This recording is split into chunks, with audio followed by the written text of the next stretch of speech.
Bonjour à tous, j'espère que vous allez bien. Alors aujourd'hui on se retrouve pour une recette qui nous viendrait d'Égypte. C'est l'histoire qui le dit. Les falafels, ils ont été créés là-bas il y a 1000 ans. Les falafels aujourd'hui je vous les propose non pas à l'huile de friture et non pas dans une friteuse, mais on va les réaliser au four. Alors ils seront forcément moins gras et vous allez voir qu'ils seront également tout aussi bons. J'espère que cette nouvelle recette va vous plaire et je vous laisse la découvrir en images. Alors, l'ingrédient le plus important dans les falafels est le pois chiche. J'utilise personnellement des pois chiches secs que je vais réhydrater dans de l'eau froide donc toute la nuit. Donc vous voyez, ils sont tout petits et ils vont grossir. Donc après toute une nuit, voilà ce que j'obtiens. Il en faut 300 grammes. Vous pouvez utiliser des pois chiches en boîte, contrairement à ceux que vous allez faire frire car ils n'exploseront pas, mais ils contiennent beaucoup d'humidité. Donc moi, je préfère des pois chiches secs. Ensuite, dans un mixeur, je mets un petit oignon et 3 gousses d'ail. J'ajoute du persil. Donc je vous mets un bouquet, mais selon vos goûts et vos envies, vous en mettez plus ou moins. Je mets 2 cuillères à café de cumin. Puis un peu de coriandre. Alors, si vous en avez de la fraîche, c'est encore meilleur. Je n'en avais pas, donc moi, elle est en pot. Puis une cuillère à café de paprika.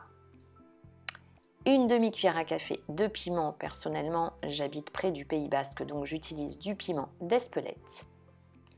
Du poivre. Vous y mettez pareil la quantité selon vos goûts et du sel. Donc tous les ingrédients, c'est à titre indicatif. Si vous voulez y mettre plus, vous voulez plus de goût, vous pouvez tout à fait. Donc je mixe le tout. Alors si c'est pas très mixé, c'est pas grave parce qu'on va les remixer après avec les pois chiches. Donc voilà ce que j'obtiens.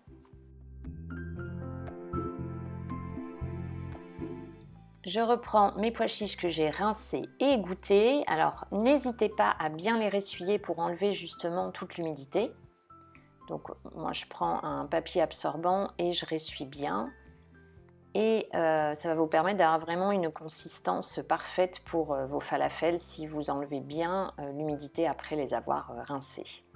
Donc ensuite je les place dans un mixeur. Alors j'adore ce mixeur, mais quand je veux mixer, j'obtiens pas forcément la pâte que je désire, la consistance que je désire. Donc j'ai commencé par celui-ci, c'est pour ça que vous voyez dans la vidéo ce mixeur. Et puis finalement, je suis repartie sur mon bon petit mixeur que j'utilise habituellement parce que la consistance de celui-ci me convenait pas.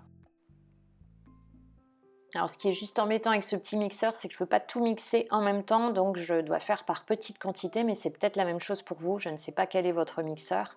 Donc petit à petit, je mixe mes pois chiches et je mélange bien parce que ça a tendance toujours à stagner un peu, à rester collé dans le fond. Donc voilà la consistance que vous devez obtenir. Donc ça ne fait pas de la purée, hein. Vous allez encore avoir même parfois des petits morceaux de pois chiches, mais ça va être parfait pour constituer vos falafels.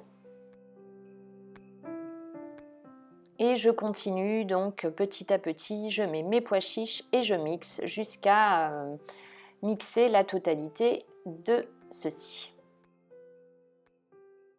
Je reprends maintenant ma préparation précédente, donc avec les oignons, l'ail, le persil, la coriandre et puis toutes les épices. Et je les ajoute dans la fin de mon mélange de pois chiches. Comme ça, je vais tout mixer. Et pour avoir un bon moelleux dans vos falafels, j'ajoute une demi-cuillère à café de bicarbonate de soude alimentaire. Je mixe une dernière fois.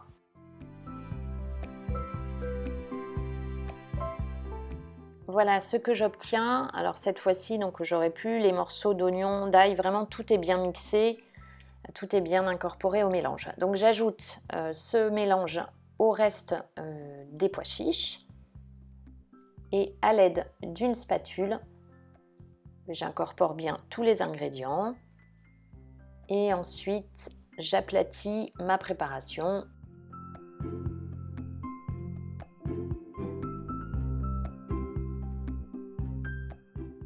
Et je la recouvre de film alimentaire, direction le frigo pour 1 à 2 heures.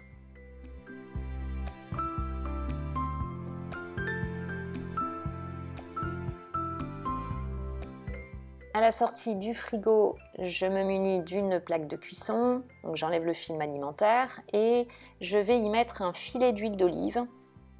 Et ensuite, je vais bien badigeonner toute la plaque avec un pinceau alimentaire ou avec un essuie-tout, ce que vous avez à la maison.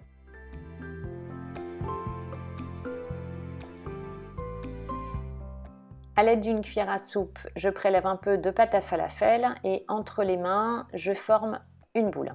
Alors, si jamais vous trouvez vraiment la consistance de votre pâte à falafel trop liquide, c'est un bien grand mot, plutôt pas assez compacte, vous pouvez y ajouter un tout petit peu de farine. Mais c'est vrai que moi j'évite, je préfère vraiment avoir la pâte sans. Donc je forme des boules que je place sur la plaque.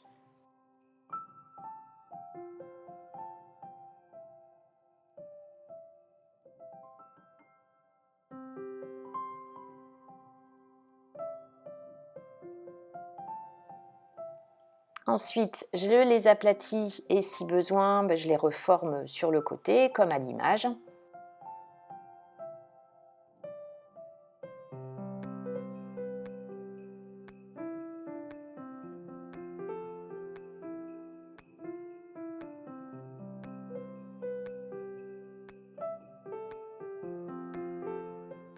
Je remets un tout petit filet d'huile d'olive sur le dessus pour qu'il y ait bien de l'huile d'olive de chaque côté des falafels.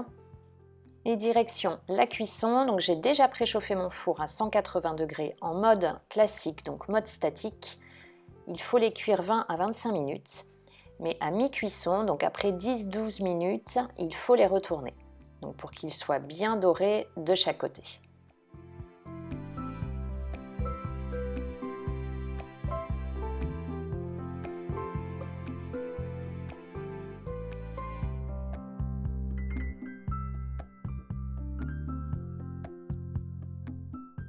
Les falafels sont maintenant prêts à être dégustés, donc moi ce que j'aime faire c'est que j'en fais pas mal et comme ça si on ne mange pas tout de suite, je les conserve dans une boîte hermétique, ça se conserve plusieurs jours et je les fais pas trop cuire, comme ça je les refais chauffer quand j'en ai envie sur une poêle, tout simplement.